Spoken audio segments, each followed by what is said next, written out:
إن الله يحب إذا عمل أحدكم عملا أن يتقنه. الإتقان هو جزء عامل رئيسي أو معيار رئيسي من معايير المهنية، بمعنى أن تؤدي عملك على النحو الصحيح. هذه الحرفية العالية تؤدي للمهنية. الكفاءة تؤدي. لماذا التلفزيونات أو مؤسسات الإعلام الرسمي غير مهنية؟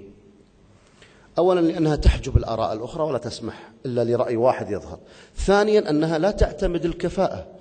بعض الناس يقولون والله يا أخي التلفزيون السعودي أو الكويتي أو المصري اللي فيه سيئين. غير صحيح، هناك أكفاء في كل مكان، والعاملين في القنوات المحترفة هم أشخاص جاءوا من هذه البلدان وجاءوا من المؤسسات الإعلامية الرسمية في هذه البلدان. يعني كل جماعتنا في الجزيرة وفي العربية في كل منين جو؟ يعني اللي جاء من التلفزيون السوري، اللي جاء من التلفزيون المصري، اللي جاء من تلفزيون تونس أو صحيفة تونسية أو مغربية إلى آخره. لماذا أصبح هذا الشخص كفاءة حينما عمل في العربية أو في الجزيرة أو في البي بي سي؟ لماذا؟ هناك جو عام يحفز، أولا يسمح لهذه الكفاءات، يختار وفق مبدأ الكفاءة، ويطور أيضا الأشخاص العاملين فيه.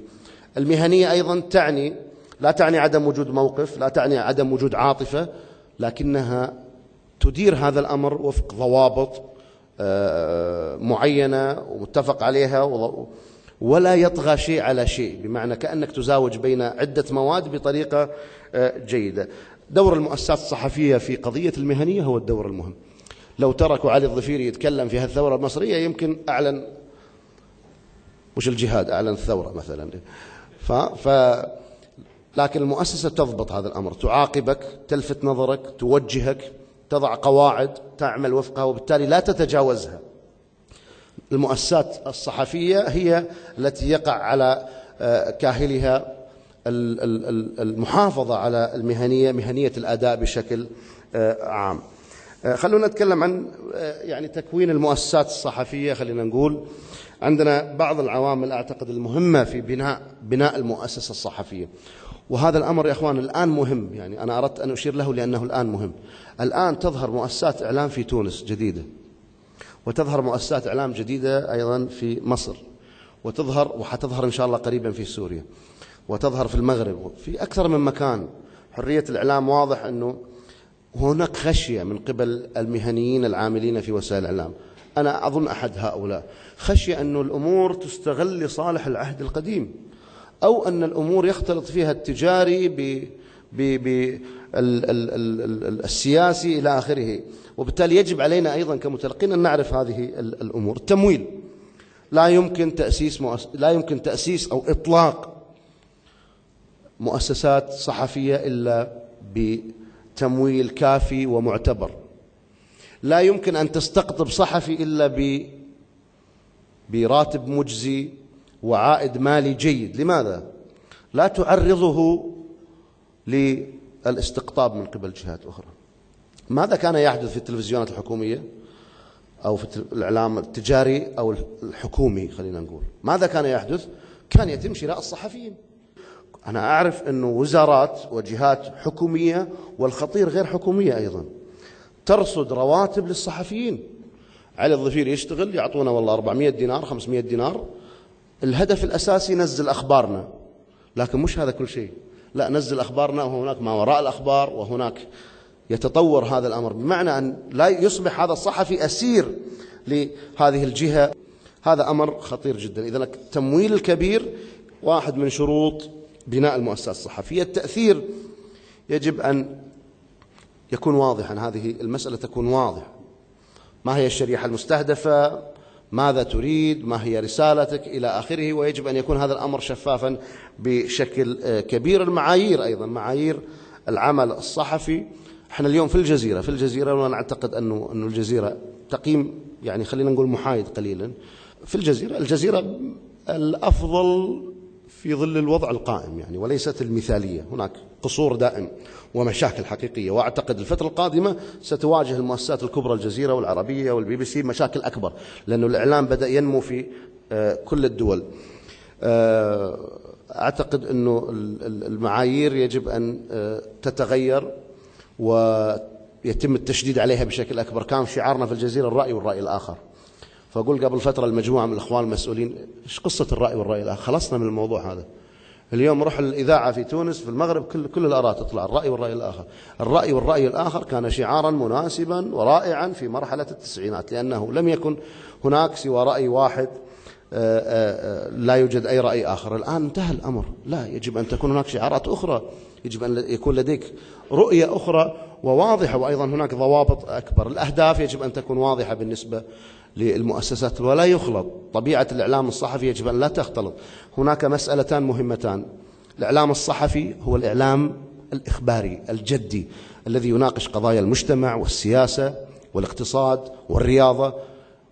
لكن عالم آخر، هناك عالم اسمه عالم الترفيه، والترفيه يعني ابتكر أو اخترع الترفيه حتى يسهل قبول الرسالة الإخبارية الجادة. اليوم انقلبت الأمور في عالم الإعلام الصحفي العربي، وأصبح الترفيه أولا الترفيه آخرا، وهذا أمر طبعا خطير جدا.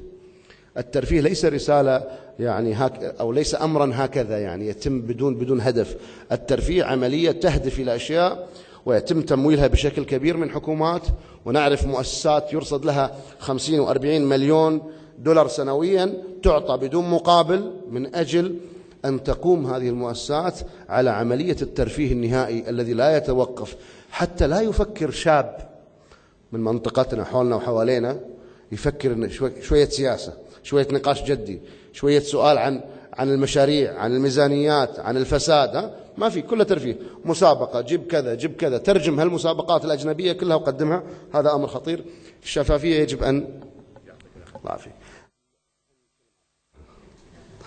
الشفافية يجب أن تكون أيضا عالية حقيقة في عمل وفي إعلان المؤسسات الصحفية.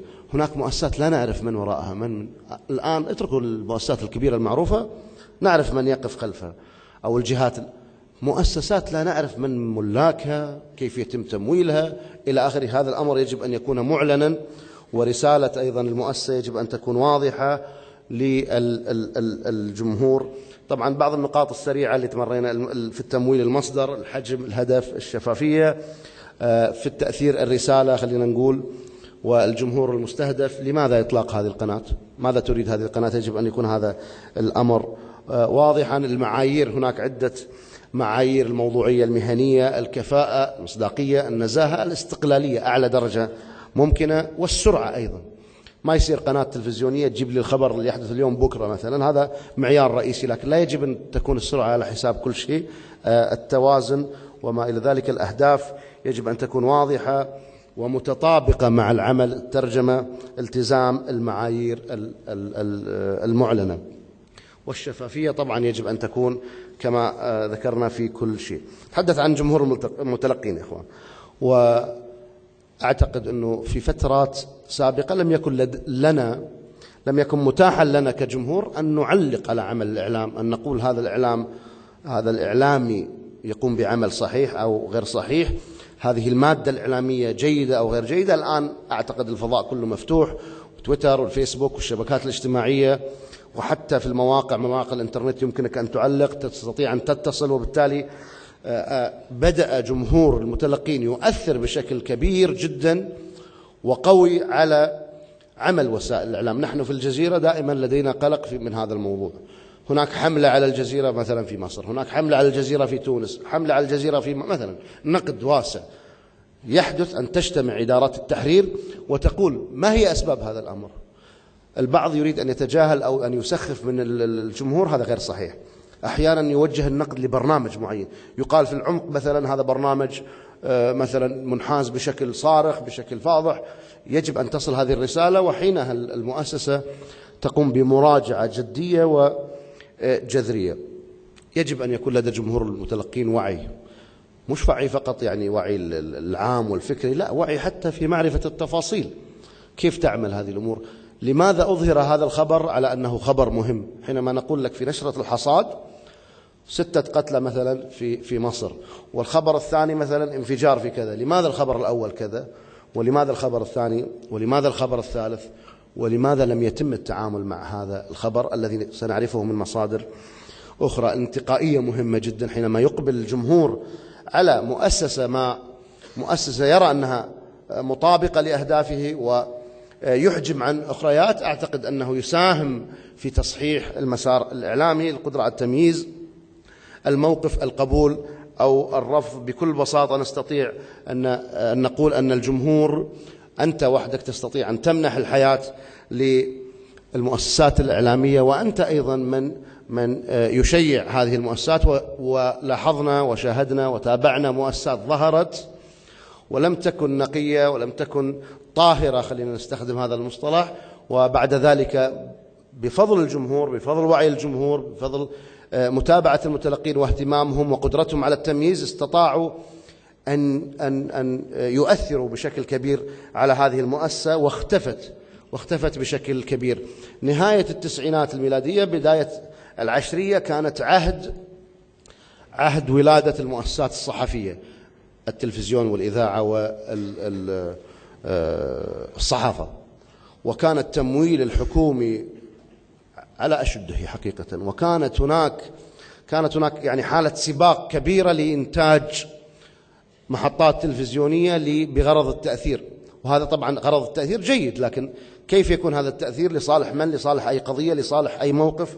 أعتقد أن هذه الأمور يعني تراجعت بشكل كبير بسبب طبعا المعرفة والوعي. اليوم جمهور الشباب هو الأكبر وهو الأكثر تأثيرا، ولذلك التعويل عليه أكبر، بخلاف ما كانت عليه الأوضاع في السابق. بإمكانه أن يسهم بعمل، بالتأثير على عمل ودور وسائل الإعلام. أعتقد أنه التغذية الراجعة التي تأتي بشكل مستمر من قبل الجمهور هي التي تصحح أعمالنا. أحيانا نتكاسل، أحيانا نتخاذل، أحيانا نضعف، أحيانا نجبن، أحيانا نخاف، لكن حينما نشاهد أن هذا الجمهور يقيم مباشرة ضعفك وموقفك وتراجعك وتخاذلك في هذا الموقف، تعود مرة أخرى طبعا الصحفي الجيد والصحفي الحي والصحفي الذي يريد أن يبقى وأن يستمر دائما في الصدارة يراجع نفسه بشكل جدي، ويعود مرة أخرى لتصحيح ما عاشه من أخطاء.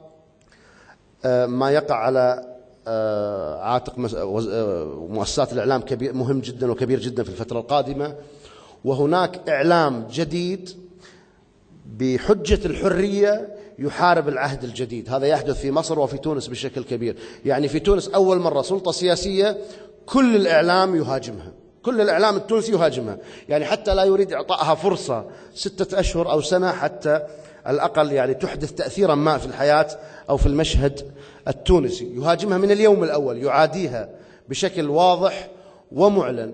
لذلك دور الإعلام قد يستغل بشكل خطير وبشكل سيء، وتحت حجة الحريات وعدم وجود يعني عدم التقييد وما إلى ذلك، يستغل هذا الأمر لمحاربة العهد الجديد والتغيير. لذلك يجب أن نكون واعين. أشكركم. وأنا أيضا اليوم سعيد جدا، حقيقة سعيد جدا بأني أقدم لكم يعني بفضل دعوة الإخوان الأفاضل الأستاذ أبو ثينة والدكتور طارق، يعني كان عندي عمل بسيط وهو رصد لتجربتي البسيطة خلال العام الماضي، والجزء الأول من هذه التجربة في الإعلام الرسمي في المملكة العربية السعودية، طبعا في التلفزيون وفي الإذاعة. وهذا الكتاب البسيط المتواضع بدأ مع 2/8 عام 90، تلك الأيام التي شهدتها في الكويت، ويشرفني حقيقة ويسعدني أن أقدم هذا الكتاب وأن يتوفر اليوم في هذه الجلسة، ويكون أول إعلان له أيضا في الكويت. سيكون بعض النسخ المحدودة طبعا ريعها لصالح الجهة التي أقرتها، يعني اللجنة أو الجهة التي دعت لي هذا المؤتمر. تشرف بأن يعلن عن هذا الكتاب بين الجزيرة والثورة، سنوات اليأس ورياح التغيير، يعلن عنه لأول مرة في الكويت، بلدي الأول والأخير. يعني شكرا جزيلا لكم.